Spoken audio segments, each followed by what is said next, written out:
I used to think karma was just a fairy tale, something people told themselves to feel better when life treated them like a doormat. But then it came for my cheating girlfriend and my backstabbing best friend, and I realized that karma isn't a fairy tale, it's physics. This is my real-life revenge story, a massive betrayal that ended in a total financial collapse for the people I once loved. I thought I was building a future with them, but I was really just a human ATM for their secret affair. If you're here for a pro-revenge story where the nice guy finally wins and the cheaters get exactly what they deserve, you're in the right place. Today, I'm going to show you how everything changed the moment a simple iPad notification revealed the truth. This is my story of infidelity, broken trust, and the ultimate legal trap. Let's get into it. I've spent my entire career as a structural engineer. My life is dedicated to finding the tiny invisible cracks that can bring down a skyscraper. I live in a world of math, physics, and load-bearing walls. I'm steady, I'm reliable, and for a long time, I was way too trusting. For 4 years, I was the sole provider for my girlfriend, Chloe. I paid the rent on our high-rise apartment, the utilities, the groceries, and even the expensive camera gear she needed for her influencer career. I saw it as an investment in our future. For 10 years, I was also the safety net for my best friend, Mark. Whenever his business ventures failed or his crypto portfolios tanked, I was there with a checkbook and an open door. To me, they were family, but to them, I was just a utility. A pillar designed to hold up the weight of their bad decisions. Chloe was a lifestyle influencer whose luxury life was entirely funded by my overtime pay. She posted photos of organic brunches and designer bags, never mentioning that I was working 60-hour weeks at the firm to pay her credit card bills. Mark was a self-proclaimed entrepreneur who mostly specialized in losing my money on illegal sports bets. They thought I was too focused on my blueprints and stress load simulations to notice what was happening right under my nose. They thought my brain only worked in straight lines and right angles. They were wrong.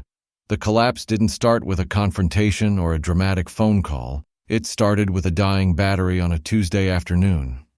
The air in the apartment was heavy and still. Chloe was out for what she called a networking brunch, and Mark was supposedly scouting office space for his latest venture. I was in my home office, buried under a report about seismic retrofitting, when I walked into the kitchen for a refill of coffee. There, on the marble counter, I noticed Chloe's old iPad. The screen was flashing a low battery warning. Out of habit, I picked it up to plug it in. As the power connected, the screen flared to life, and a message notification slid down from the top. The sender wasn't a name I recognized. It was just a single icon of a hissing snake. My heart went cold. It was a physical sensation, like a sudden drop in temperature. I had seen that snake icon on Mark's phone a dozen times over the last few years. With a shaking hand, I tapped the notification. There was no passcode. The message thread I found was a graveyard of my trust. It went back months, a digital archive of my own humiliation. The message from the snake icon said, "He's at his desk. I'm parked around the corner. Is the back door unlocked? I need a meeting before my afternoon gym session." I scrolled up, reading words that felt like physical blows. Chloe had messaged back saying, "He just gave me another $2,000 for equipment upgrades. We're going to that resort in Mexico next month. He actually thinks it's a solo business trip for my brand." The snake icon replied, "God, he's so easy. It's almost sad. He works 60 hours a week so we can play. Make sure he buys the premium package for the resort. I want the private pool." I stood in my quiet kitchen, staring at the screen. I realized I had spent my life making sure buildings didn't break, while the people I loved were using a sledgehammer on my soul. But I didn't scream. I didn't throw the iPad. I'm an engineer. When a structure is rotten, you find the one bolt that holds it all together and you remove it. For the next 2 weeks, I became a ghost. I was the perfect boyfriend and the perfect friend. I bought them dinner and listened to Mark brag about fake deals. But every night, while they thought I was working, I was documenting everything. I found a morality clause in Chloe's studio lease. I found bank records showing Mark was using Chloe's business account to launder gambling wins. I was finally ready. The celebration dinner was my idea. I took them to the city's most expensive steakhouse, claiming I'd landed a massive new contract. Chloe wore a dress I had paid for. Mark wore a designer watch I had lent him. Mark raised a glass of expensive scotch and said, "To Liam, the most loyal guy I know." I replied, "Loyalty is an interesting thing, Mark." My voice was flat. I didn't smile. I reached into my jacket and pulled out 2 thick envelopes. I slid one to Chloe and one to Mark. Mark joked, "What's this? A trip to Vegas?" Mark opened the envelope and his face went from a tan to a sickly gray. Inside were the printed chat logs and the records of his illegal wire transfers. I said quietly, "Mark, I've already sent a digital copy of those logs to your boss and the State Gaming Commission.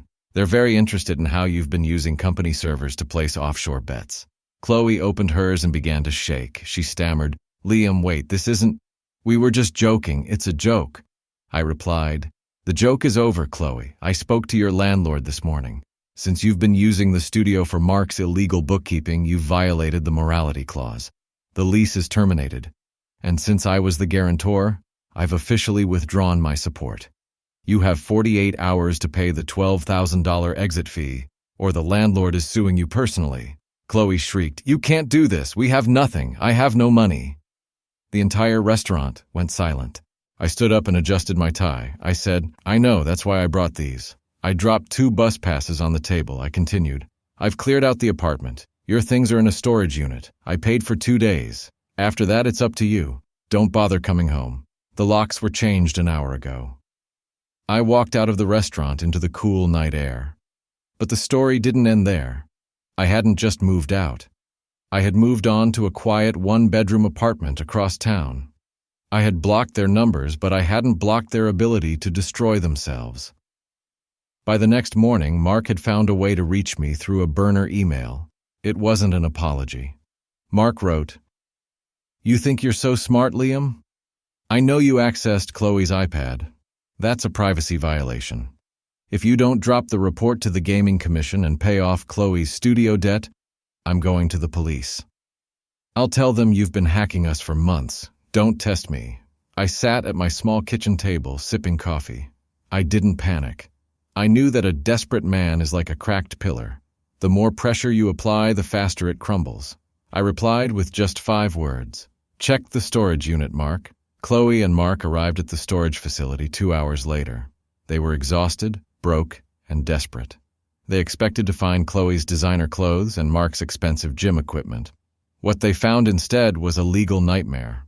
When they rolled up the metal door of Unit 402, they didn't see furniture. They saw boxes and boxes of neatly organized paperwork. I had spent those 2 weeks of acting normal doing more than just reading messages. I had printed every single illegal transaction Mark had made through Chloe's business account. In the center of the unit was a laptop with a sticky note that said, "Press play."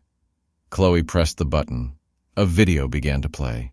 It was me speaking directly to the camera. I said, "By the time you see this, the police have already received the GPS coordinates of this unit.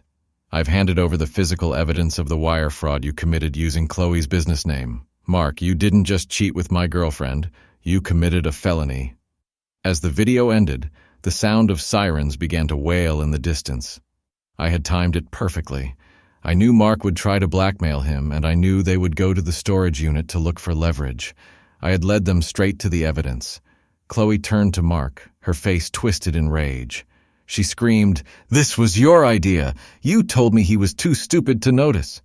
Mark tried to run, but he had nowhere to go. He had no money, no car, and no friend to bail him out. The police arrived minutes later. Mark was taken away in handcuffs for questioning regarding wire fraud and illegal gambling. Chloe was left standing in front of the storage unit, surrounded by the ruins of her fake life. I never saw them again. I watched the news a month later and saw that Mark had taken a plea deal. Chloe's brand was dead, and she was working 2 jobs to pay back the creditors she had ignored for years. I went back to my blueprints.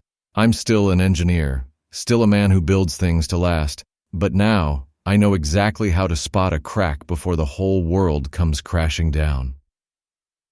Thanks for listening to the full story of the load-bearing lie. Karma doesn't always arrive on time, but when it does, It's a total demolition. If you think I did the right thing, or if you just love seeing justice served, you'll want to stay tuned for the next story. We have an archive of karma-filled stories coming your way. Hit that notification bell so you don't miss a single one. Some comments before we end this. A user named Justice Seeker wrote, "The morality clause move is legendary. Don't play with an engineer. They know exactly where the weak points are." Another user named Alpha Revenge said, "Liam didn't just take out the trash. He recycled it into a prison sentence. 10 out of 10 revenge. What would you have done if you were in my shoes? Let us know in the comments below. Thanks for watching, and I'll see you in the next one."